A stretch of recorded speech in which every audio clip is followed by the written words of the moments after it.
Hello friends, आप सभी का स्वागत है हमारे डी कोड एग्जाम के इस ऑनलाइन प्लेटफॉर्म पे।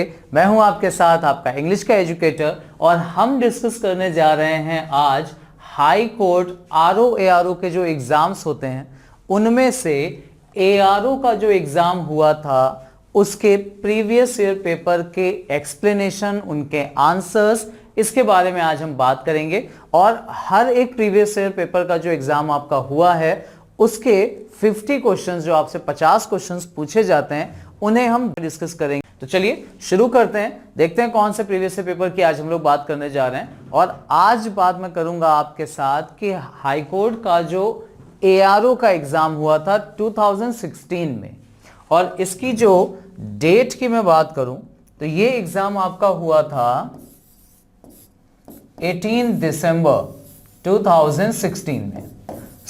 इस पेपर की आज हम लोग बात करने जा रहे हैं। इसमें जो भी क्वेश्चंस पूछे गए थे, आपको प्रीवियस ईयर पेपर डिस्कशन करने से एक लेवल पता चलेगा, टॉपिक्स पता चल जाएंगे, सेगमेंट्स पता चल जाएंगे कि कौन कौन सी चीजें किस तरीके से आरओ एआरओ के एग्जाम्स में आपसे पूछी जाती हैं। तो अभी बात करने जा रहे हैं एआरओ के एग्जामिनेशन की। 2016 में जो हुआ था 18 दिसंबर को ये एग्जाम कंडक्ट कराया गया था। मैं डिस्कशन करने जा रहा हूं आपसे, साथ साथ में डिस्कशन कर लीजिएगा अच्छे से। तो चलिए शुरू करते हैं।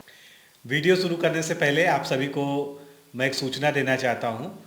आने वाली हाईकोर्ट समीक्षा अधिकारी, सहायक समीक्षा अधिकारी परीक्षा के लिए डिकोड एग्जाम ने अपना कोर्स प्रारंभ कर दिया है। 22 दिसंबर से हम वीडियो कोर्स स्टार्ट कर रहे हैं और उसी कोर्स में टेलीग्राम टेस्ट हमारे 28 दिसंबर से प्रारंभ हो जाएंगे। आप सभी जानते हैं कि 2026 के जनवरी माह में इसका नोटिफिकेशन आने की पूरी संभावना है, और नोटिफिकेशन आने के बाद आपको मात्र 2 से ढाई महीने का ही समय मिलता है परीक्षा की तैयारी करने के लिए, जो कि बहुत ज़्यादा पर्याप्त नहीं होता है। ऐसी स्थिति में अगर आप आज से ही तैयारी शुरू कर देंगे तो निश्चित रूप से आपके लिए ये बहुत ही बेनिफिशियल होने वाला है, क्योंकि इसमें कोर्स थोड़ा सा बड़ा है और उसके साथ ही साथ आपको कुछ ऐसी चीज़ें पढ़नी है जो आपने पहले हो सकता ना पढ़ी हो, जैसे सामान्य अंग्रेजी है, कंप्यूटर ज्ञान है, और उसके अलावा जो है मैथ रीजनिंग के भी क्वेश्चंस आते हैं। तो पूरे जो है सिलेबस को कवर करने के लिए कम से कम 3 से 4 महीने का जो है विधिवत समय चाहिए। और साथ ही साथ टेलीग्राम ग्रुप के माध्यम से आपको हर टॉपिक की एक सिंगल टॉपिक के जो है क्वेश्चंस की प्रैक्टिस कराई जाएगी, और उनका PDF नोट्स आपको जो है बाइलिंगुअल फॉर्मेट में सॉल्व्ड अनसॉल्व्ड के रूप में दिया जाएगा। इसी प्रकार हम जितने भी महत्वपूर्ण टॉपिक हैं, चाहे वो जनरल इंग्लिश एंड ग्रामर है, सामान्य हिंदी है, कंप्यूटर जीके है, उत्तर प्रदेश विशेष है, मॉडर्न हिस्ट्री है, जो भी महत्वपूर्ण टॉपिक हैं जिनसे भी जो है पिछले हाईकोर्ट के आरओ या अन्य परीक्षाओं में ज़्यादातर क्वेश्चन पूछे गए हैं, उनको वरीयता क्रम में हम उन पर वीडियो लेक्चर्स आपको देंगे सेलेक्टेड टॉपिक्स पे, और उनके आपको बाइलिंगुअल नोट्स भी प्रोवाइड कराएंगे, और साथ ही साथ टेलीग्राम ग्रुप में उन्हीं टॉपिक्स पे आपके टेस्ट भी होंगे। तो आप एक बार वीडियो लेक्चर देखेंगे, उसके बाद आप उस टॉपिक का नोट्स पढ़ेंगे, और उसके बाद आप टेलीग्राम में जब उसके टेस्ट देंगे तो आप में एक अलग प्रकार का कॉन्फिडेंस आएगा, क्योंकि आपका थ्योरेटिकल भी और साथ में जो है मॉक टेस्ट के माध्यम से पूरी तैयारी हो जाएगी, और आप ये भी समझ पाएंगे कि आपकी कहाँ पर कमियां रह गई थी जिसको अभी सुधारने की ज़रूरत है, यानी कितना रिवीजन आपको और करना चाहिए। तो ये बहुत ही बल्कि कोर्स नहीं होगा, इसमें हम बिल्कुल सेलेक्टेड चलेंगे, क्योंकि जितना पूछा जाता है, जिन टॉपिक से प्रायः क्वेश्चंस आते हैं, जिनमें हमने प्रीवियस ईयर क्वेश्चंस में देखा है कि ज़्यादातर क्वेश्चंस कहाँ से पूछे गए हैं, उन्हीं टॉपिक्स को हम जो है प्रमुखता से लेंगे, और जिनसे नए क्वेश्चन बनने की संभावना है उन टॉपिक्स को भी हम पढ़ाएंगे। कुल मिलाकर ये कंप्लीट कोर्स है। अगर आप इसको ज्वाइन करना चाहते हैं तो अभी से ज्वाइन करके 22 दिसंबर से हमारे साथ जो है अपनी तैयारी शुरू कर दीजिए। तो अब समय है कि इसकी विधिवत तैयारी शुरू कर दी जाए। अभी डिकोड एग्जाम का ऑफर भी चल रहा है, आप इससे जुड़कर अपनी अच्छे से तैयारी शुरू करिए। आप सभी को शुभकामनाएं। देखिए पहला क्वेश्चन जो आया था, क्या दिया गया था इसमें, इन this question a sentence is given in direct और इनडायरेक्ट स्पीच। तो नरेशन के क्वेश्चंस आपसे पूछे जाते हैं आरओ और एआरओ के एग्जाम्स में। डायरेक्ट इनडायरेक्ट, देखिए दोनों वर्ड्स दिए हुए हैं। इसका मतलब अगर डायरेक्ट में दे देंगे तो आपको इनडायरेक्ट बनाना पड़ेगा, इनडायरेक्ट स्पीच में दे देंगे तो डायरेक्ट स्पीच में चेंज करना पड़ेगा। तो देखिए क्या दिया हुआ है sentence, the principal said to Meet. Principal ने मीत से कहा। अभी सेड टू क्लियरली बता रहा है कि बात पास्ट की करने जा रहे हैं, ठीक है ना। अभी सैड को सैड तो रखते नहीं है, तो देखिए ये वाला ऑप्शन तो आप तुरंत एलिमिनेट कर सकते हैं। कॉन्ग्रेचुलेटेड हो सकता है, कॉन्ग्रेचुलेटेड और विश्ड कॉन्ग्रेचुलेशन हो सकता है। तो the principal said to Meet congratulation, wish you success in life. अभी ये पास्ट है ना, तो ये वाला पार्ट भी आपको पास्ट में ले जाना पड़ेगा। कोई यूनिवर्सल ट्रूथ होता तो प्रेजेंट रखते, पास्ट में ले जाना पड़ेगा। इसका मतलब देखिए अब विश्ड और कॉन्ग्रेचुलेशंस एक साथ नहीं, ये वाला ऑप्शन गलत हो जाएगा। The principal congratulated Meet and said wish you नहीं, विश को डायरेक्ट सेकंड फॉर्म में चेंज करना है, विश की सेकंड फॉर्म विश्ड होती है, इसलिए ये जो सैड वाला ऑप्शन दिया है ये भी एलिमिनेट हो जाएगा। सही ऑप्शन आ जाएगा ये, the principal congratulated Meet and wished him success in life. Direct, indirect और एक्टिव पैसिव दोनों के क्वेश्चंस करते समय एक चीज का ध्यान खास तौर से रखिएगा, कभी भी ऐसा मत करना कि सेंटेंस को आप इनडायरेक्ट में चेंज करो फिर उसे ऑप्शन से टैली करिए। ऐसा करना अननेसेसरी टाइम को वेस्ट करेगा आपके। सबसे आसान तरीका क्या है, वन बाय वन ऑप्शंस को जस्टिफाई करिए कि कौन कौन से ऑप्शंस में कहां कहां पे गड़बड़ है, उन्हें एक एक करके एलिमिनेट करते चले जाइए। फाइनली आप अपने आप पहुंच जाएंगे सही ऑप्शन तक, ठीक है ना। चलिए देखते हैं नेक्स्ट क्वेश्चन। अगेन डायरेक्ट और इनडायरेक्ट पे बेस्ड आया था सेकंड क्वेश्चन भी।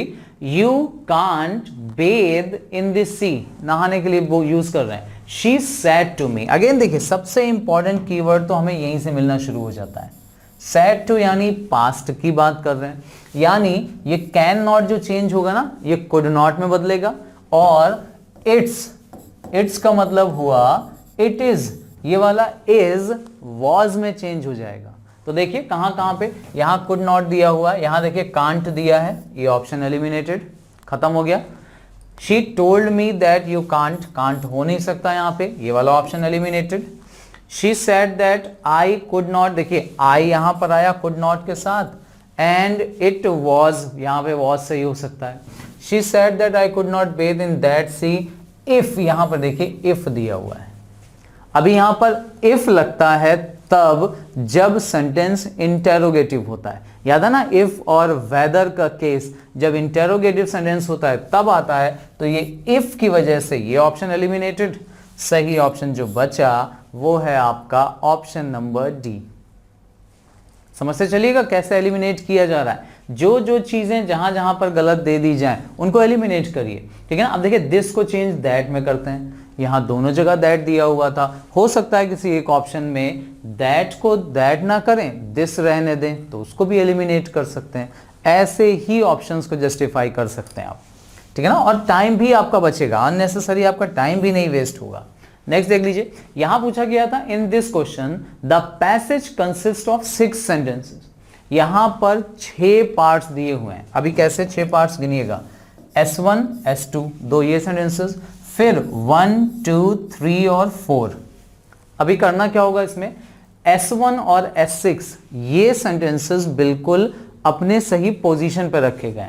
मतलब ये एक पैराग्राफ था जिसमें S1 पहला सेंटेंस था, ये फर्स्ट सेंटेंस, और S2 ये आता है एक्चुअली लास्ट वाला, द मिडिल 4 सेंटेंसेस, मतलब फर्स्ट एंड सिक्स्थ। तो ये जो S2 दिया हुआ है ना ये 6th सेंटेंस था, ठीक। बाकी जो बीच के 4 सेंटेंसेस थे वो 1 2 3 4 करके दिए हैं, और ये जंबल अप फॉर्म में दे दिए, मतलब ये सही ऑर्डर में नहीं है, इन्हें सही क्रम से आपको लगाना पड़ता है। अब ये 1 और ये 6 ये दिए गए हैं हमारी हेल्प के लिए। अगर आप पहले से रिलेट कर पा रहे हैं किसी सेंटेंस को तो आप आसानी से रिलेट कर पाओगे, रीअरेंज कर पाओगे। पहले से नहीं हेल्प मिल रही है तो लास्ट से, और अगर कुछ हेल्प ना मिले ना तो इनको आपस में एक दूसरे से रिलेट कर लीजिए। अगर आपने एक या 2 पेयर भी अच्छे से बना लिए ना तो ऑप्शंस तुरंत एलिमिनेशन में आपकी हेल्प कर देंगे। कैसे, Gauri sad on the phone that she would report for duty next day. Gauri phone पे उसने बताया कि वो अगले दिन ड्यूटी पे आएगी, मतलब उस दिन नहीं आएगी। लास्ट में क्या दिया हुआ, eventually we reported to the police, हमने पुलिस को इन्फॉर्म किया। अब क्या हुआ होगा जो पुलिस को इन्फॉर्म किया वो यहां से देखते हैं। We waited for a few days, हमने कुछ दिन इंतजार किया, and then we decided to go to her place, फिर हमने डिसाइड किया उसके घर जाएंगे। बट शी डिड नॉट, लेकिन वो नहीं उसने किया। We found it locked. अब बताइए लॉक्ड किसको लॉक करने की बात कर रहे हैं? उसका घर लॉक्ड था ना, यानी 1 के बाद 3 आना चाहिए। अब 1 के बाद 3 किस में दिया हुआ है? देखो आप 1 के बाद 3 एक यहां मिल रहा है और ऑफ कोर्स कहीं और दिया ही नहीं है, तो 1 और 3। अब देखिए बाकी आंसर ये सही हो सकता है, ठीक है ना, लेकिन बाकी चीज एक बार टैली कर लीजिए। गौरी ने फोन पे बोला कि वो अगले दिन ड्यूटी पे आएगी। 2 पहले दिया है बट शी डिड नॉट, लेकिन वो नहीं आई। फिर क्या हुआ? 4, even after that we waited for her for quite a few days. कुछ दिन हमने इंतजार भी किया, मतलब ये ऑप्शन हमारा बिल्कुल सही है। करेक्ट आंसर हो जाएगा क्वेश्चन नंबर 3 का ऑप्शन नंबर ए। देख रहे हैं, यहां से हेल्प मिले, यहां से हेल्प मिल जाए, या आपस में रिलेट करके कोई भी हेल्प अगर मिलती है, आपका टाइम भी बचेगा और सही कॉन्फिडेंटली आप आंसर भी टिक कर पाओगे। क्लियर? नेक्स्ट क्वेश्चन पे आते हैं। अगेन 6 सेम S1 S6 पहला सेंटेंस, लास्ट सेंटेंस दिया हुआ है। देखते हैं। अ noise started above their heads. पहले में ही बोल रहे हैं देयर मतलब कौन है, बताया नहीं क्या है। एक शोर उनके सर के ऊपर शुरू हुआ। Nearly 100 lives were lost on the fateful day. सैकड़ों जिंदगियां उस दिन खत्म हो गई, उनकी डेथ हो गई, ठीक है ना। अब कुछ हुआ होगा, देखो, but people did not take it seriously, लेकिन लोगों ने उसको सीरियसली नहीं लिया। That was to show everyone that there was something wrong. कुछ लगा होगा लोगों को देख के कुछ तो गड़बड़ है। It was a dangerous thing to do. बहुत डेंजरस थिंग थी वो करने के लिए। For within a minutes the ship began to sink. मतलब कुछ ही मिनटों में जहाज डूबने लगा, डूबना शुरू हो गया। अब बताइए जरा, अ noise started above their heads. शोर उनके ऊपर, सर के ऊपर उनको सुनाई पड़ा। अब अगर आप इससे रिलेट करो, but people did not take it seriously, लेकिन लोगों ने उसको सीरियसली नहीं दिया, ठीक है ना। अभी यहां पर आप रख सकते हो कि हो सकता है 1 पहला हो, लेकिन यहां पे देखो that was to show everyone that there was something wrong, ठीक है ना।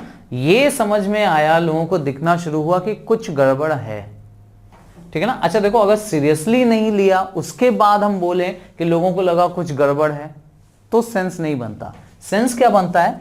That was to show everyone. शोर शुरू हुआ, उससे लोगों को यह पता चलना चाहिए था कि कुछ गड़बड़ है, but people did not take it seriously. लोगों ने उसको सीरियसली नहीं लिया। यानी सेकंड के बाद अच्छा रहेगा कि हम फर्स्ट को रखें, और सेकंड के बाद फर्स्ट अगर आप देखो किस में आया है, तो 2 जगह आपको दिख रहा है। मतलब अभी ये 2 ऑप्शंस तो खत्म, ठीक है ना। अब इन दोनों में से एक ऑप्शन सही हो सकता है। नाउ थर्ड वाला देखिए, it was a dangerous thing to do. अगर हम ये वाला मान लें कि बहुत खतरनाक चीज थी करने के लिए, तो ये शुरुआत में तो आ नहीं सकता, S1 से तो रिलेट होगा नहीं ये वाला। तो बचा कौन सा ऑप्शन? ये एलिमिनेटेड। करेक्ट ऑप्शन हो गया डी, ऑप्शन डी, यानी पहले सेकंड आएगा। कौन सा? A noise started above their heads, that was to show. लोगों को पता लगना चाहिए, उससे पता लग जाना चाहिए था कि कुछ गड़बड़ है, but people did not take it seriously. फिर आया थर्ड वाला, it was a dangerous thing to do. ये जो उन लोगों ने सीरियसली नहीं लिया, ये बहुत खतरनाक हो गया। It was a dangerous thing to do मतलब ध्यान ना देना, ये बहुत खतरनाक पड़ा। And for within a minutes the ship began to sink. थोड़ी देर में ही, या कुछ ही मिनटों में जहाज डूबने लगा। नेक्स्ट क्वेश्चन पे आते हैं। देखिए यहां भी सेम 6 सेंटेंसेस आपको दिए हुए हैं। S1 दिया हुआ है, S6 दिया हुआ है। इनकी बात कर लेते हैं फिर से। The Bhagavad Gita recognises the nature of man and the need of man. Bhagavad Gita recognise करती है, पहचानती है, बताती है, डिफाइन करती है द नेचर ऑफ मैन, प्रकृति को, एंड उसकी जरूरतों को, मैन की जरूरतों को। लास्ट में क्या बोला गया? A man who does not harmonise them is not truly human.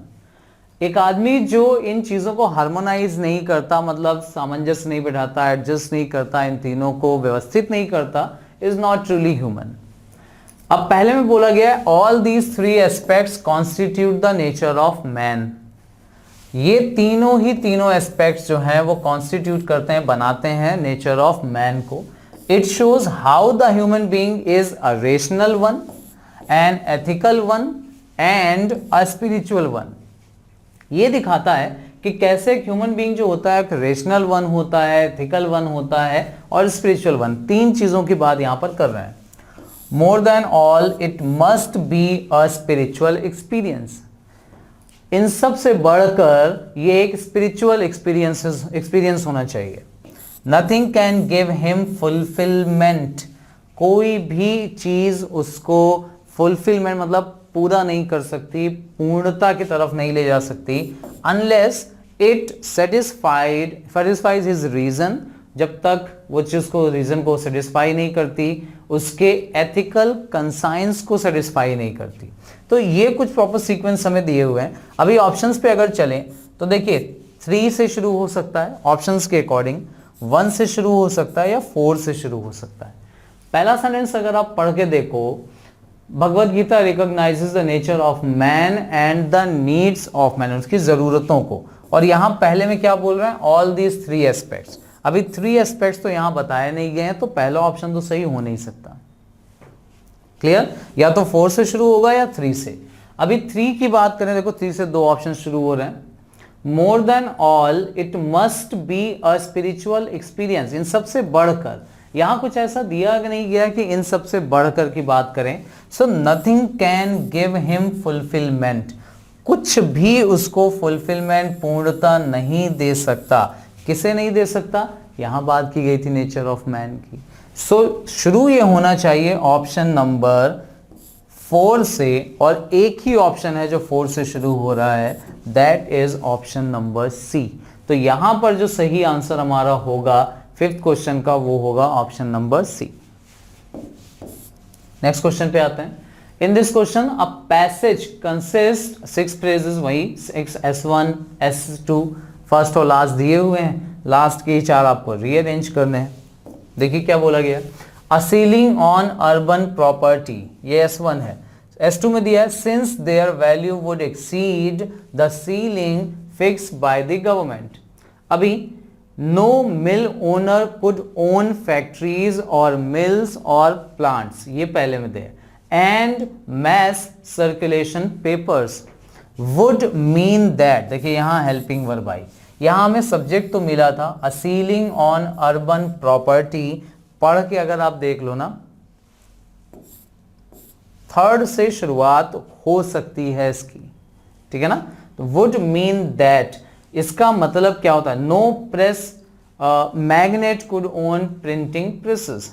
तो यहां पर 3rd वाला एंड मैथ सर्कुलेशन पेपर्स नहीं, पहले में आपको सब्जेक्ट मिला, उसके बाद अब आपको जरूरत पड़ेगी वर्ब की, और वर्ब वाला पोर्शन आपको दिया है 3 में। शुरुआत इसकी 3 से हो सकती है, और अगर आप ऑप्शंस को टैली करेंगे ना तो केवल एक ऑप्शन है जो 3 से शुरू हो रहा है, बाकी ऑप्शंस ऑफ कोर्स यहां इनकरेक्ट हो जाएंगे। Correct answer is option number D. Clear? Next question पे आते हैं। अब यहां पे क्या दिया गया है, जंबल अप पार्ट फिर से देखिए। अब यहां पहला पार्ट आपको S1 S6 करके नहीं दिया है यहां पर पहला पार्ट केवल आपको ये देन करके दे दिया गया है। यहां से शुरू होगा, then it struck me of course suitable it was how eminently. अभी देखिए इमिनेंटली में ly लगा है, ये एक एडवर्ब है, ठीक है ना। अब इसको अगर आप एडजस्ट करके देख लो ना, how eminently of course, how eminently it struck me, यहां पर सबसे सूटेबल जो पेयर रखता है वो है ये, how eminently suitable it was. How eminently suitable it was 4th के साथ 3 का पेयर सबसे ज्यादा सूटेबल है, जो कि एक कंप्लीट सेंटेंस या सेंस बना रहा है, ठीक है ना। अच्छा, अगर हम 4th के बाद 3 को रखें तो 4 के बाद 3 सबसे ज्यादा सूटेबल देखिए इसमें है, ठीक। अब इसके हिसाब से जरा पढ़ के एक बार देख लीजिए। देन पहला दिया हुआ है it struck me how eminently suitable it was, of course the final, ये जो आंसर होगा हमारा वो है ऑप्शन नंबर डी। 4 पहला हो नहीं सकता क्योंकि हाउ इमिनेंटली यहां से शुरू नहीं करेंगे। 1 वाला पहला हो सकता था लेकिन 1 के बाद 3 नहीं। स्ट्रक मी सूटेबल, ये वाला ऑप्शन गलत है, 4 से होना नहीं है, तो ये ऑप्शन एलिमिनेट हो जाएंगे। एलिमिनेशन ही सबसे ज्यादा इंपॉर्टेंट है, ध्यान से रिलेट करना, ठीक है ना। अभी देखिए यहां भी पैराजंबल ऑफ फॉर्म में दिया हुआ है। कुछ चीजें जब आप प्रैक्टिस करोगे ना इनकी, तब आपको आसानी से समझ में आएंगी कि कैसे इसको एक्चुअल में रीअरेंज करना चाहिए। एलिमिनेशन के थ्रू करिए, पेयरिंग के थ्रू करना शुरू करिए। द ग्रॉसर, अब देखिए ग्रॉसर की बात कर रहे हैं। Did not listen to the protest of the customer, हो सकता था पहला से शुरू हो सकता है, देखिए यहां से। लेकिन द ग्रॉसर हु, यहां पे जो हु और हुम आया ना रिलेटिव वर्ड, यही वर्ड आपके रीअरेंजमेंट को आसान करते हैं। Who was in the habit of weighing less, weighing मतलब होता है वजन करना, किसी भी चीज का जो वजन तौलता था वो कम तौलता था, तो कौन तौलता था? ग्रॉसर। तो the grocer who was in the habit of weighing less, second से भी शुरू हो सकता है, यानी या तो ये ऑप्शन हो सकता है या फिर ये whom he had cheated। अभी देखिए जिसको चीट किया गया, चीट किसको किया गया? कस्टमर को, और कस्टमर के साथ ही आना चाहिए था ये वर्ड whom, यानी 3 के बाद 1 और 2 से शुरुआत, 3 के बाद 1। अच्छा विद केट और एसिटी, ये भी देख लेते हैं। देखिए अगर हम सेकेंड वाला पहले रख लें, ये वाला वर्ड, तो the grocer who was in the habit of weighing less, फिर did not listen to the protest of the customers, फिर आएगा होम। देखिए कस्टमर्स के बाद होम, यानी 1 के बाद 3, ये आना चाहिए और सेकंड से शुरुआत होनी चाहिए। करेक्ट ऑप्शन होगा यहां ऑप्शन नंबर डी। नेक्स्ट, फिर से ये जो देखिए, the impact is to be seen in the diverse changes in consumer habits of technological and industrial development in cities, town and even in village conglomerates। यहां पर आपको देखिए ध्यान रखना है, the impact is to be seen हो सकता है पहले से शुरू हो जाए, in the diverse changes in हो सकता है, the impact of technological and industrial development ये भी हो सकता है, ठीक है ना। अब impact को ही देखा जाता है, लेकिन impact कौन सा? Of technological and industrial development, ठीक है ना। तो अगर 3 से स्टार्ट करने वाला ऑप्शन देखें तो सही ऑप्शन हमारा होना चाहिए ये। एक बार पढ़ के देख लेते हैं। The impact of technological and industrial development is to be seen, फिर आएगा second, in the diverse changes in consumer habit in cities, town and even in village. तो करेक्ट ऑप्शन यहां होना चाहिए ऑप्शन नंबर ए। नेक्स्ट आ जाइए question number 10 पे। Parajumble फिर से, I was and stay when my father told me, very excited. तो आई वॉज वेरी एक्साइटेड, एक ही पेयर यहां पर शुरुआत हो सकती है इसकी, तो वॉज वेरी एक्साइटेड। शुरुआत अगर हम थर्ड से करें तो एक ही ऑप्शन है जो थर्ड से शुरू हो रहा है। देखिए बहुत आसान हो जाएगा, पढ़ के देख लीजिए, जरूर एक बार रीअरेंज करने तो उसको पढ़ के जरूर देखें। सो आई वॉज वेरी एक्साइटेड, फिर सेकेंड वाला, when my father told me that I could go with him and stay for a few days in Delhi. Correct option here is option D. अभी यहां पर देखिए क्या पूछा गया था, एक कॉम्प्रहेंशन का पार्ट, एक पैसेज आपसे पूछा गया था जिसपे बेस्ड आपसे कुछ क्वेश्चंस पूछे गए थे। फटाफट एक बार पैसेज देख लेते हैं।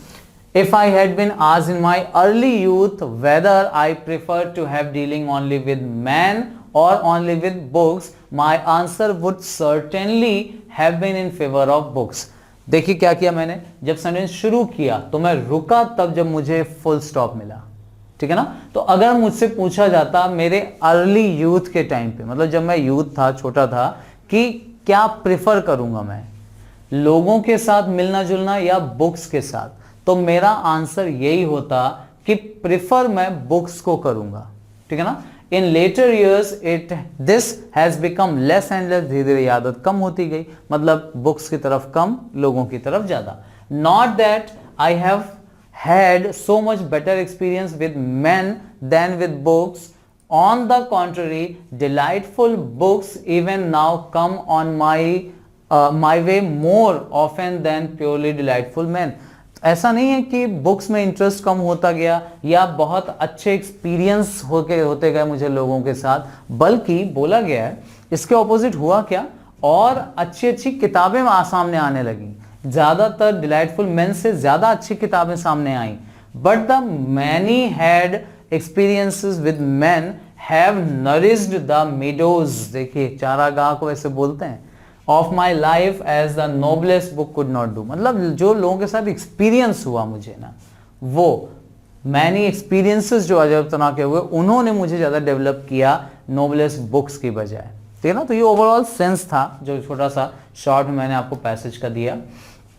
पैसेज समझ में आ जाएगा तो आंसर्स अपने आप समझ में आ जाएंगे। क्या बोला जा रहा है, which one of the following statement best reflects the main argument of the passage. Passage के मेन आर्ग्यूमेंट को रिफ्लेक्ट क्या करता है, बुक्स और मैन में कंपेयर किया जा रहा है, दोनों के साथ राइटर का एक्सपीरियंस बताया जा रहा है। बोला जा रहा है कि बुक्स के साथ एक्सपीरियंस अच्छा रहा अर्ली डेज में, लोगों के साथ एक्सपीरियंस अच्छा रहा बाद के दिनों में।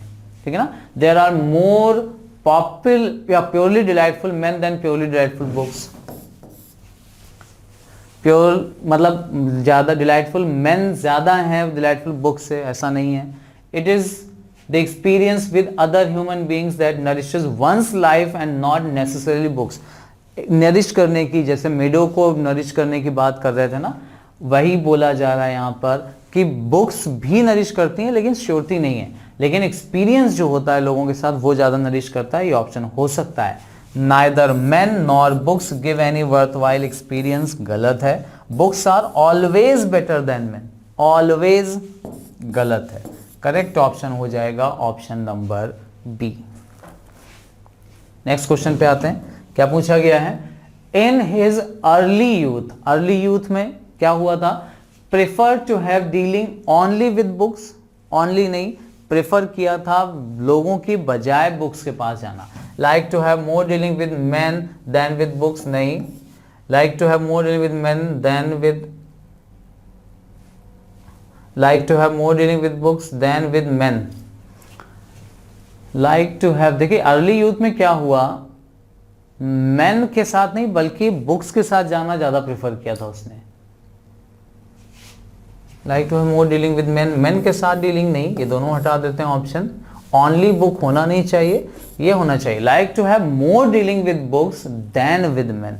मैन की बजाय बुक्स के साथ डीलिंग उसको ज्यादा पसंद थी अर्ली यूथ की जब बात की गई थी।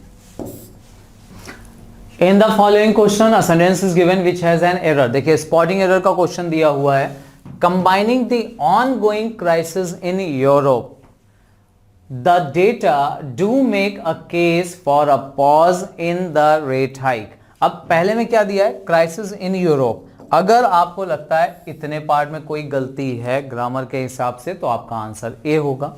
The data do make a case, the data से लेकर केस तक, यहां तक अगर कोई गलती मिलती है तो आप ये वाला आंसर टिक करेंगे। For a pause in the rate hike, इसमें कोई गलती है तो आप ये वाला आंसर टिक करोगे। एंड कंबाइनिंग द ऑनगोइंग, यहां पर अगर कोई गलती है तो आपका आंसर होगा ऑप्शन नंबर डी। अभी याद रखिएगा कंबाइनिंग द ऑनगोइंग नहीं होता, कंबाइनिंग नहीं, एक्चुअल फ्रेज जो यहां पर यूज होता है ना वो होता है ये कंबाइंड विद द ऑनगोइंग, जिसका मतलब होता है साथ साथ, जिस चीज के साथ कोई और साथ में कोई काम होता है उसके लिए फ्रेज आता है कंबाइंड विद। ठीक है ना। तो याद रखिएगा करेक्ट ऑप्शन जो यहां पर होना चाहिए, कंबाइनिंग की जगह कंबाइंड विद होना चाहिए। सही आंसर जो होगा वो है ऑप्शन नंबर डी, जिसमें कंबाइनिंग द ऑनगोइंग पार्ट दिया हुआ है। नेक्स्ट क्वेश्चन देखते हैं। फिर से स्पॉटिंग एरर का ही है। When she arrived to attend the wedding of her friend, जब वो अपने फ्रेंड की वेडिंग पहुंची अटेंड करने के लिए, शी हैड बीन ड्रेस्ड, देखिए हैड बीन ड्रेस्ड, ये पैसिव का स्ट्रक्चर दिया हुआ है, जबकि यहां पैसिव की कोई बात ही नहीं हो रही। जब वो पहुंची उस समय उसने ड्रेस जो पहनी हुई थी वो डार्क कलर की थी, उस समय जो पहनी हुई थी, यानी action was in continuity. She has been dressed नहीं होगा, शी वॉज, हाँ या तो वॉज ड्रेस्ड कर दीजिए, हैड बीन, ऑफ कोर्स ये भी वॉज ड्रेस्ड भी पैसिव का स्ट्रक्चर है, लेकिन याद रखिए या तो शी वॉज वेयरिंग होता या शी वॉज ड्रेस्ड होगा, हैड बीन की यहां जरूरत नहीं है क्योंकि दोनों एक्शन एक ही टाइम की बात कर रहे हैं। यानी अगर ये सेंटेंस पास्ट इंडेफिनिट में है तो ये भी पास्ट इंडेफिनिट में होना चाहिए, ठीक है ना। अब ड्रेस्ड को यहाँ एडजेक्टिव की तरह लिया जा रहा है, याद रखना पैसिव स्ट्रक्चर जरूर दिख रहा है। She was dressed, I am dressed up, याद रखना वो पैसिव का स्ट्रक्चर लगता है लेकिन ये एडजेक्टिव की तरह यूज होता है पार्टिसिपल का केस। तो इस पार्ट में एरर है, शी हैज बीन ड्रेस्ड, सही आंसर हो जाएगा option number B.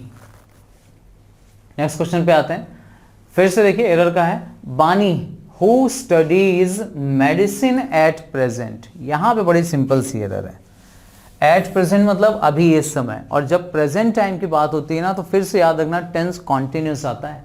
Hopes to go abroad after graduation, जो अभी इस समय मेडिसिन की पढ़ाई कर रही है ना कि पढ़ती हैं।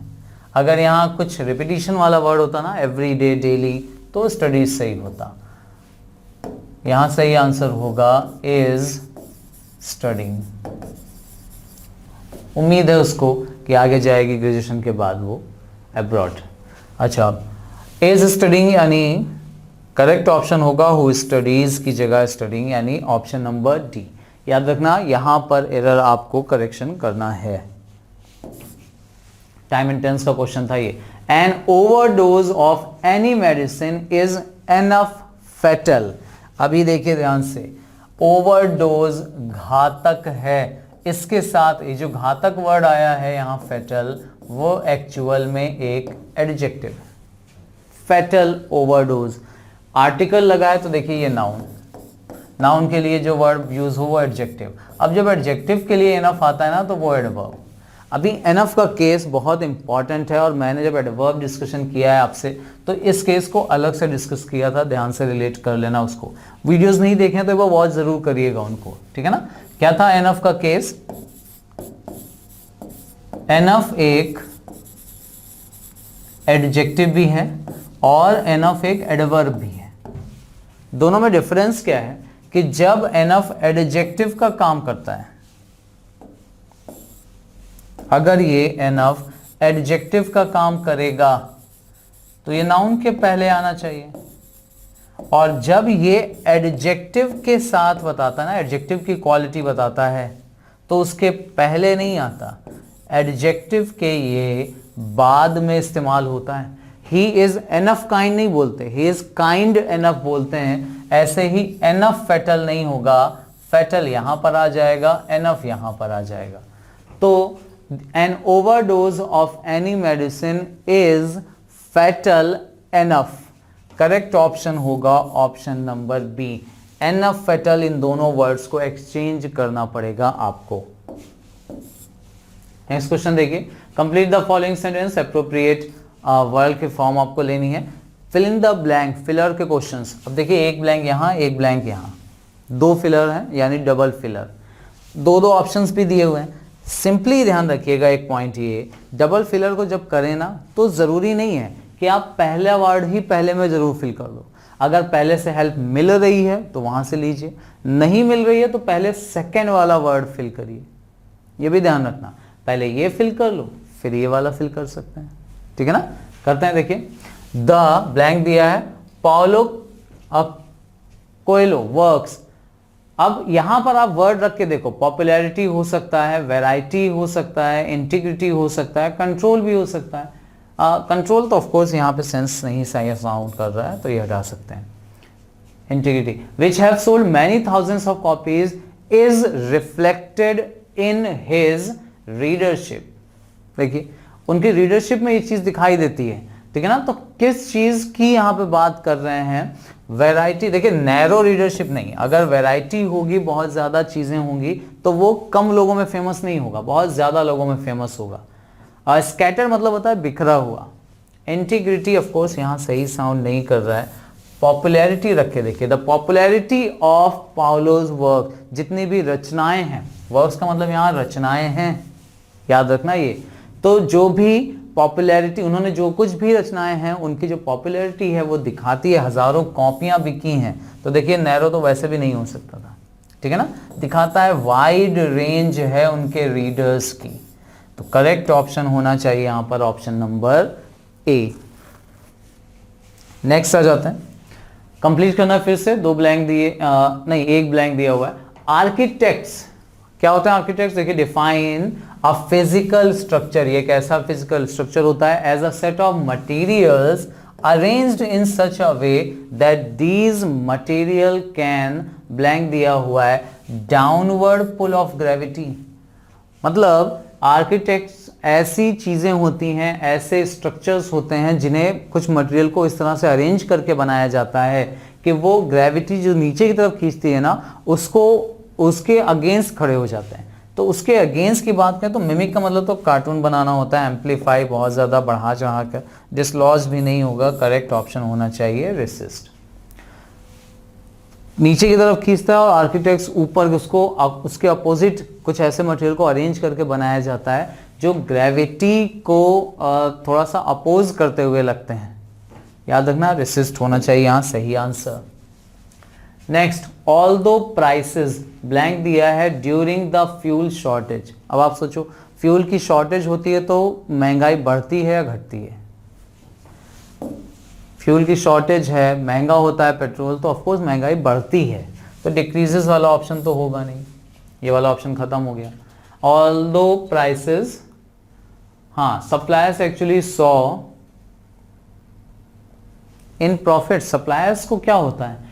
फ्यूल की शॉर्टेज है तो प्रॉफिट भी ऑफ कोर्स क्या होगा? लेस ही होगा ना। करेक्ट ऑप्शन होना चाहिए ऑल्दो प्राइसेस इंक्रीज्ड, प्राइसेस बढ़ते हैं लेकिन सप्लायर्स को जो होते हैं, सप्लायर, सप्लाई करने वाले लोग, फ्यूल की शॉर्टेज की वजह से उनका लॉस हो जाता है, ठीक है ना, प्रॉफिट्स उनको नहीं होता ज्यादा। तो याद रखिएगा करेक्ट ऑप्शन यहां होना चाहिए ऑप्शन नंबर ए।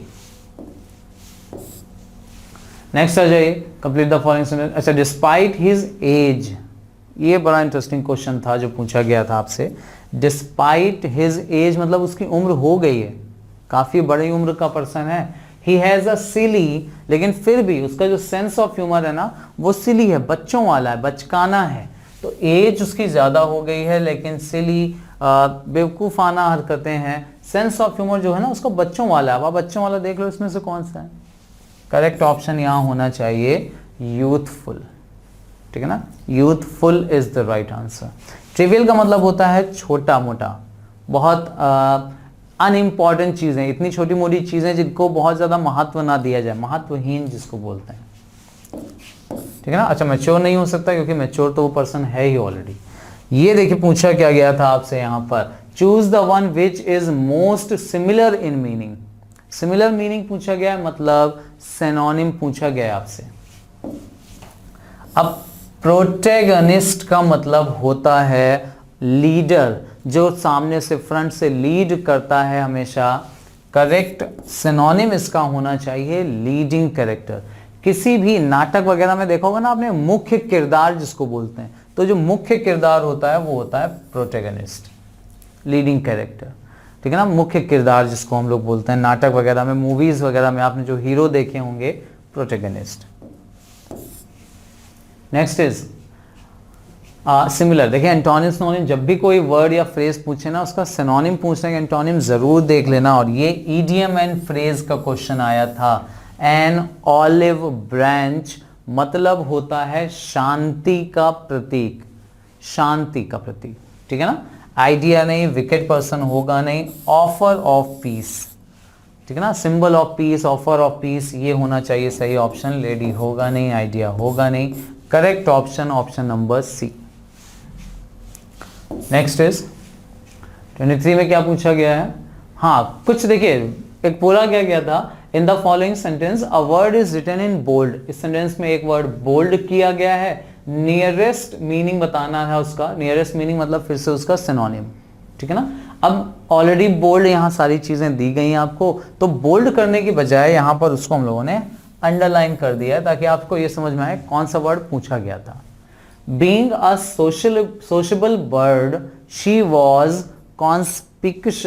कॉन्स्पिक्यूअस, हाँ conspicuous by her absence in the club last evening, ठीक है ना।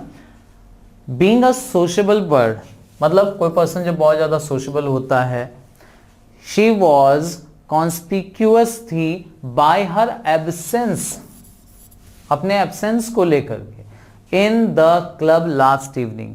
अब जानते हैं ये जो वर्ड दिया हुआ है कॉन्स्पिक्यूअस, इसका एक्चुअल जो मीनिंग होता है वो होता है बहुत ज्यादा फेमस, विख्यात, ठीक है ना। सही ऑप्शन अगर आप देखो, इंपॉर्टेंट भी कुछ हद तक सिमिलर हो सकता है, देखिए इग्नोरेंट तो नहीं होना, ये एंटोनिम हो सकता था, प्रोमिनेंट हो सकता है, अपीरेंट नहीं होगा, तो इंपॉर्टेंट और प्रोमिनेंट में से एक होना चाहिए, और प्रोमिनेंट का मतलब ही एक्चुअली होता है फेमस। तो सही ऑप्शन जो यहां होना चाहिए वो होगा ऑप्शन नंबर सी, ठीक है ना, याद रखिएगा।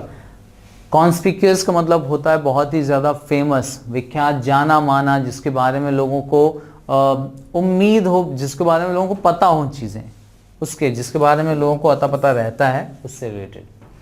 ही upbraided the little boy who got frightened. अभी देखिए सेंस के अकॉर्डिंग गेस करना आसान होता है, लेकिन यहां पे जो वर्ड दिया हुआ है ना अपब्रेडेड, इसका जो सेंस निकालना है, द लिटिल बॉय, उसने छोटे बच्चे को अपब्रेडेड किया जो डर गया था।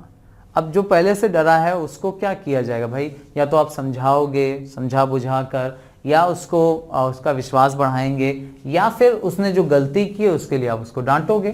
तो एक्चुअल में अपब्रेडेड का मतलब होता है डांटना, फटकार लगाना, ठीक है ना। करेक्ट ऑप्शन यहां जो होना चाहिए अपब्रेडेड का, दैट इज स्कोल्डेड। स्कोल्डेड मतलब होता है डांटना। And the last question is opposite पूछा गया। अभी ध्यान से समझ लीजिए, अपोजिट पूछा गया है, क्या वर्ड दिया गया है, प्रोट्रैक्ट।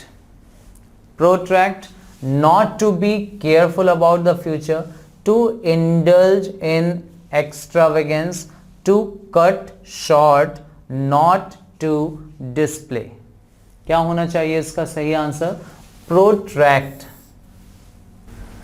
प्रोटेक्ट का एक्चुअल मतलब होता है, जो प्रोट्रैक्ट है इसका मतलब होता है किसी भी चीज को इंक्रीज करना, लंबा खींचना, बढ़ाना, किसी चीज की लंबाई बढ़ाना। तो अगर इसका एंटोनिम पूछा जा रहा है, एंटोनिम ऑपोजिट, तो वो होना चाहिए, बढ़ाने का ऑपोजिट क्या होगा, छोटा करना, to cut short. Correct option of question number 25 is to cut short.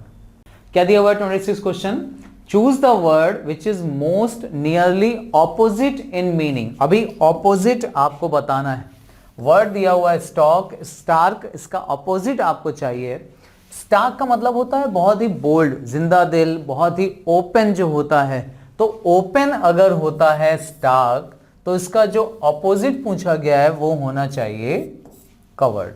So correct option option B होगा इसका सही आंसर। नेक्स्ट बात करते हैं, शी डिस्पाइसेस क्लासिकल म्यूजिक। अभी एक वर्ड को यहां पर हाईलाइट करेंगे या बोल्ड करके दे देंगे, और पूछा है नियरली ऑपोजिट। ध्यान से समझिएगा, डिस्पाइसेस का मतलब होता है नफरत करना, घृणा, हेट। तो इसका जब एंटोनिम पूछेंगे तो वो हो जाएगा उसको पसंद करना, यानी एप्रिशिएट। याद रखना, डिस्पाइसेस मतलब हेट करना होता है, कॉम्प्रहेंड समझना हो जाता है। नेक्स्ट क्वेश्चन की बात कर लेते हैं। I took a durable pair of shoes when I went on the trip. अभी ड्यूरेबल, कोई कपड़ा बहुत ड्यूरेबल है ना, मतलब वो बहुत टिकाऊ, मजबूत है। तो मजबूत का ऑपोजिट जो देखा जाए तो वो होना चाहिए, देखिए डेलिकेट भी होता है, बहुत ही हल्का फुल्का। फ्रेजाइल इसका सही एंटोनिम होना चाहिए। देखो ध्यान से, ऑपोजिट पूछा गया था। फ्रेजाइल का मतलब आप ले सकते हैं बहुत ही नाजुक, मतलब अब नाजुक तो डेलिकेट भी होता है, लेकिन वो चीजें जो बहुत आसानी से तोड़ी जा सके, टूट सकें, वो होती हैं फ्रेजाइल, ठीक है ना। वॉर्न आउट मतलब होता है फैशन से बाहर हो जाना, किसी चीज का दौर खत्म हो जाना। तो टेंशन नहीं लीजिएगा। नेक्स्ट क्वेश्चन जो पूछा गया था क्या था, हाँ, 4 वर्ड्स आपको दिए गए और पूछा गया इनमें कौन सा करेक्टली स्पेल्ड है। प्लीज नोटिफिकेशन ध्यान से पढ़ लीजिएगा। करेक्टली स्पेल्ड पूछा गया है, इसका मतलब बाकी वर्ड्स की स्पेलिंग गलत होगी, एक ही सही होगा। कई बार रॉन्गली स्पेल्ड पूछ लेते हैं, मतलब 3 वर्ड्स की स्पेलिंग सही होती है और गलत की स्पेलिंग पूछ लेते हैं कि गलत कौन सा है। तो अभी सारे के सारे वर्ड देखिए रेस्टोरेंट ही हैं जिनको अलग अलग फॉर्म में बोला गया है। ये वाला वर्ड रेस्टोरेंट होता नहीं है। रेस्टोरेंट की करेक्ट स्पेलिंग RESTAURANT होती है, रेस्टोरेंट। ये सारे ऑप्शन हो जाएंगे इनकरेक्ट। नेक्स्ट 4 वर्ड्स फिर से करेक्टली स्पेल्ड पूछा गया है। इग्नोएबल, अच्छा ये जो इग्नोएबल दिया हुआ है ना, ये एक्चुअली इग्नोबल होता है, तो ये वाली स्पेलिंग तो गलत है। इग्नोमिनियस सही है। आइडियोसिंक्रेसी, यहाँ पे ए होता है सिंक्रेसी में, इसका मतलब होता है सनक, पागलपन, टिपिकल बिहेवियर। और इम्पेटस TUOUS होता है, TUOUS याद रखना, इसका मतलब होता है इम्पेटस, मतलब होता है बेसब्रा जो होता है, सब्र जिसको नहीं होता है। इग्नोमिनियस होगा यहाँ पर सही आंसर। नेक्स्ट वर्ड देखिए, फिर करेक्टली स्पेल्ड पूछा गया है। डेलिक्वेंसी, क्वेंसी में QUE होता है, डिलीवरेंस में A होता है, डेलिब्रेटिव, डेलिब्रेटिव में BE होता है यहाँ पर। And the word correct is demagogue. इसका मतलब होता है किसी भी समुदाय का जो नेता होता है, मुखिया होता है, उसका रिप्रेजेंट करने वाला जो पर्सन होता है, उससे बोला जाता है डेमागॉग। नेक्स्ट वर्ड में क्या पूछा गया है, फिर से करेक्टली स्पेल्ड पूछ रहे हैं। जुबिलेंट का मतलब होता है बहुत ही ज्यादा हंसमुख, हंसी मजाक करने वाला, जिंदा दिल पर्सन जो होता है। जुबिलेंट की स्पेलिंग सही दी हुई है, ये सही आंसर होगा। इमिनेंट में डबल M हो जाता है, इमिनेंट जाना माना विख्यात। टॉलरेंट में A होता है, टॉलरेंट मतलब सहिष्णु जिसको बोलते हैं, सहनशील। एंड इबुलियंट मतलब बहुत ही जो बुली करता है, बहुत ज़्यादा, ये भी बहुत क्या बोलते हैं, बोल्ड होता है, ऑडेशियस, साहसी जो होता है उसके लिए यूज़ करते हैं। याद रखना इसमें डबल L आता है इबुलेंट में। Next word, Rana was left high and dry को अंडरलाइन किया गया है, और ये हाई एंड ड्राई एक्चुअल में एक ईडियम या फ्रेज का पार्ट है। तो ईडियम एंड फ्रेजेस पे क्वेश्चंस आपसे पूछे जाते हैं। Rana was left high and dry by his friends when he lost all his money. उसके पास पैसे खत्म, उसके दोस्त चले गए, तो छोड़कर उसको गए हैं, अकेला छोड़ गए हैं। करेक्ट ऑप्शन होना चाहिए आइसोलेटेड। आइसोलेटेड का मतलब होता है अकेला पड़ जाना। रिजेक्टेड मतलब होता है रिजेक्ट कर देना, ये तो आपको पता होगा। डिप्रेस मतलब होता है निराश हो जाना। वुंडेड मतलब घायल हो जाना। नेक्स्ट आ जाते हैं, Caesar was done to death by the conspirators. Conspirators होते हैं षड्यंत्रकारी, तो क्या किया गया, उनको डन टू डेथ कर दिया गया, मतलब उसका मर्डर किया गया, किल्ड, ये होता है सही आंसर। नेक्स्ट आ जाइए, टुक टू हर हील। 9 2 11 होना जैसे बोलते हैं ना हिंदी में, उसको इंग्लिश में बोलते हैं took to her heel. Took to heel का मतलब होता है दुम दबाकर भागना, भाग जाना। सो करेक्ट आंसर होना चाहिए यहाँ पर रैन ऑफ। टुक पास्ट टेंस है तो रैन ऑफ, टेक होता तो रन हो जाता। नेक्स्ट आ जाइए, अ बोल्ट फ्रॉम द ब्लू। अचानक से मिलने वाला जो सरप्राइज वरदान होता है ना, वो कहलाता है बोल्ट फ्रॉम द ब्लू। अचानक से कोई खुशी वाली चीज, कोई सरप्राइज आपके लिए अगर आ जाता है ना अचानक से, मतलब जिसकी आप उम्मीद भी नहीं करते हैं, वो कहलाता है बोल्ट फ्रॉम द ब्लू। तो करेक्ट ऑप्शन जो इस सिनोनिम, इसका बेस्ट एक्सप्रेस होना चाहिए इडियम का, वो है complete surprise. One who hates marriage. अब आता है पोर्शन वन वर्ड सब्स्टिट्यूशन का, और इसमें जरूर ध्यान रखिएगा, जब कभी भी हेटर की बात करेंगे ना तो आपको मीजो वर्ड मिलेगा। मीजो जिसमें प्रीफिक्स लगा होता है, इसका मतलब होता है हेटर।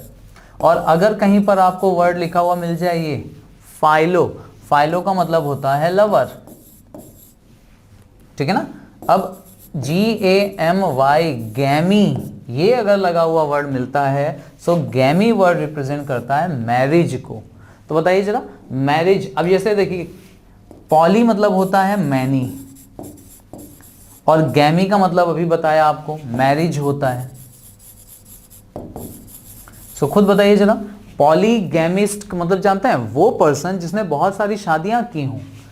मीजोगैमिस्ट, मीजो मतलब हेटर, गैमिस्ट मतलब marriage, one who hates marriage is misogamist. Misanthrope, anthrope word represent करता है मैनकाइंड को, ह्यूमैनिटी को, तो लोगों से नफरत करने वाला, मैनकाइंड से हेट करने वाला मीजेंथ्रोप हो जाता है। एंड मीजोगैनिस्ट, गायनो वर्ड जो रिप्रेजेंट करता है ना, ये रिप्रेजेंट करता है, इसको सही से लिख देता हूं मैं, गायनो वर्ड रिप्रेजेंट करता है फीमेल्स को, ठीक है ना।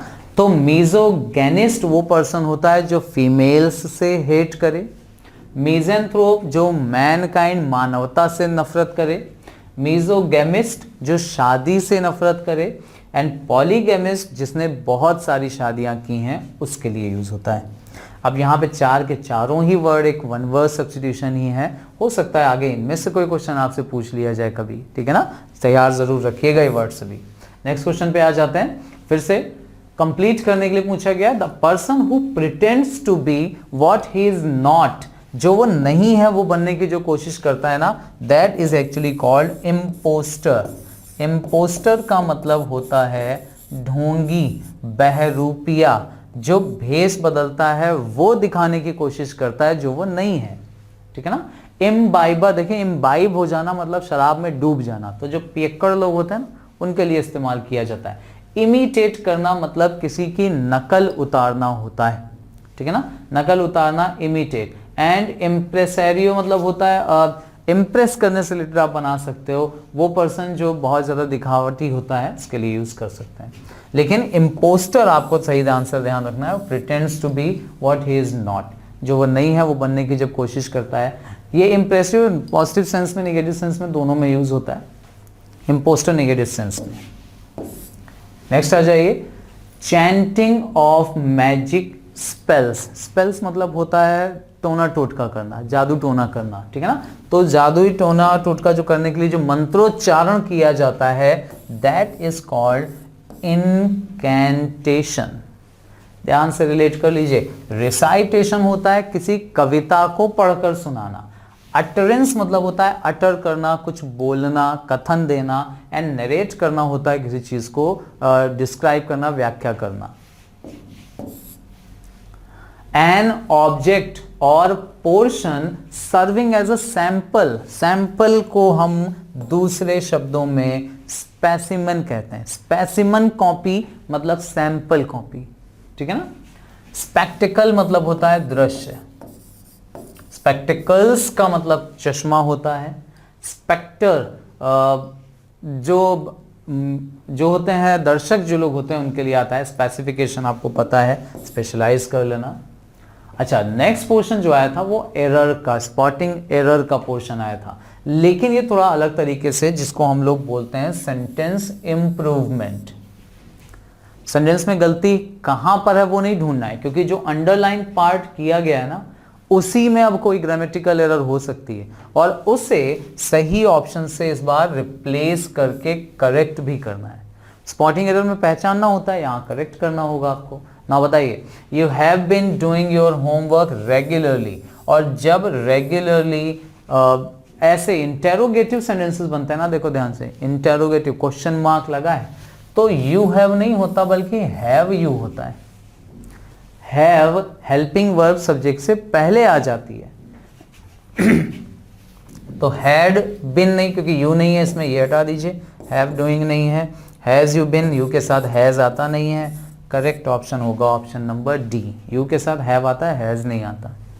इनमें प्रॉब्लम ये थी कि इसमें यू ही नहीं था, ठीक है।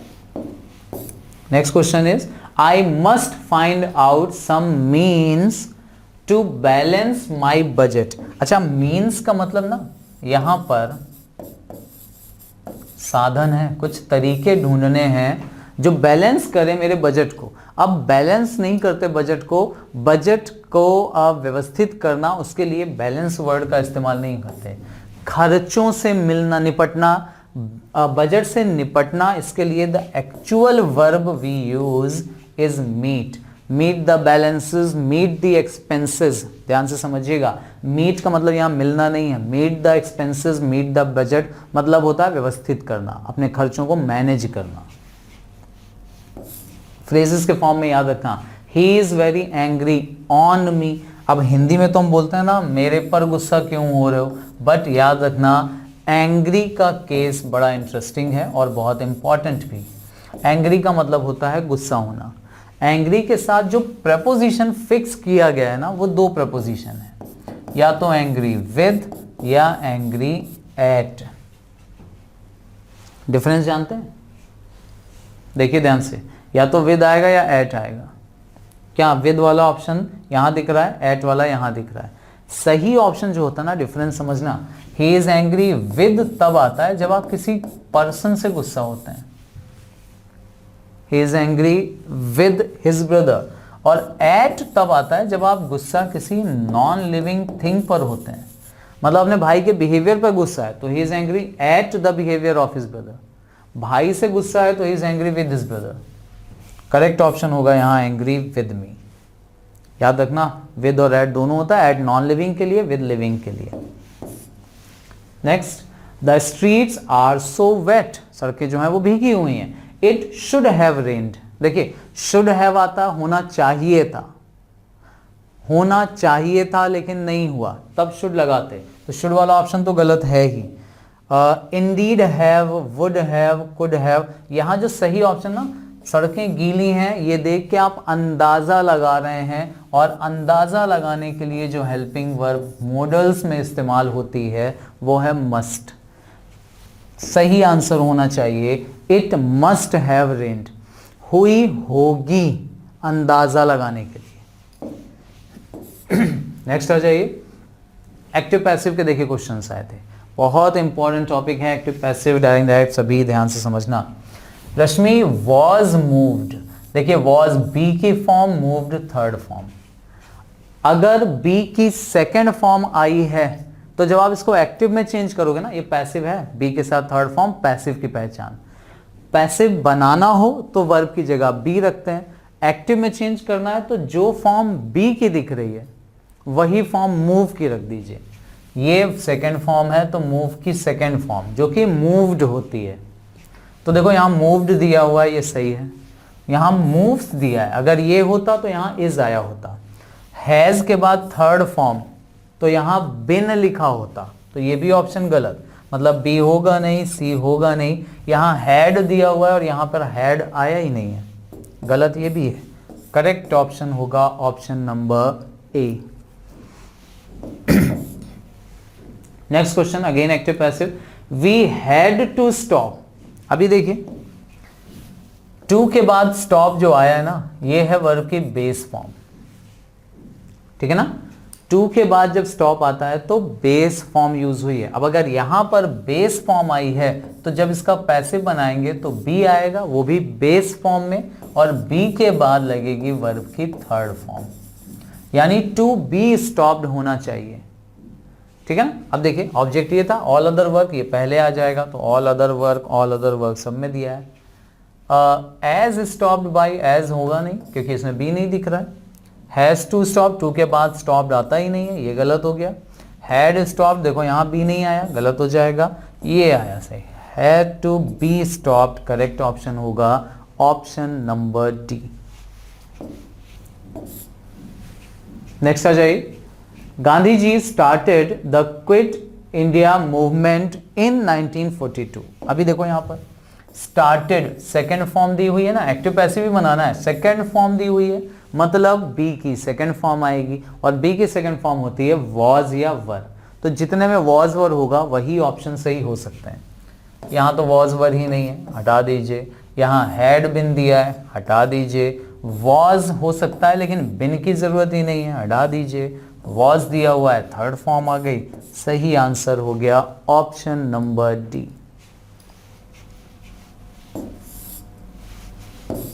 Next, in this question sentence में एक्टिव पैसिव फिर से, thick clouds have overcast. Now सबसे जरूरी चीज यहां जो ध्यान रखना है वो ये, ओवरकास्ट की तीनों फॉर्म ओवरकास्ट ही होती हैं। Overcast, overcast, overcast. सेकंड में ओवरकास्टेड नहीं करते, थर्ड में ओवरकास्टेड नहीं करते, ठीक है ना। तो हैव के बाद overcast is the third form.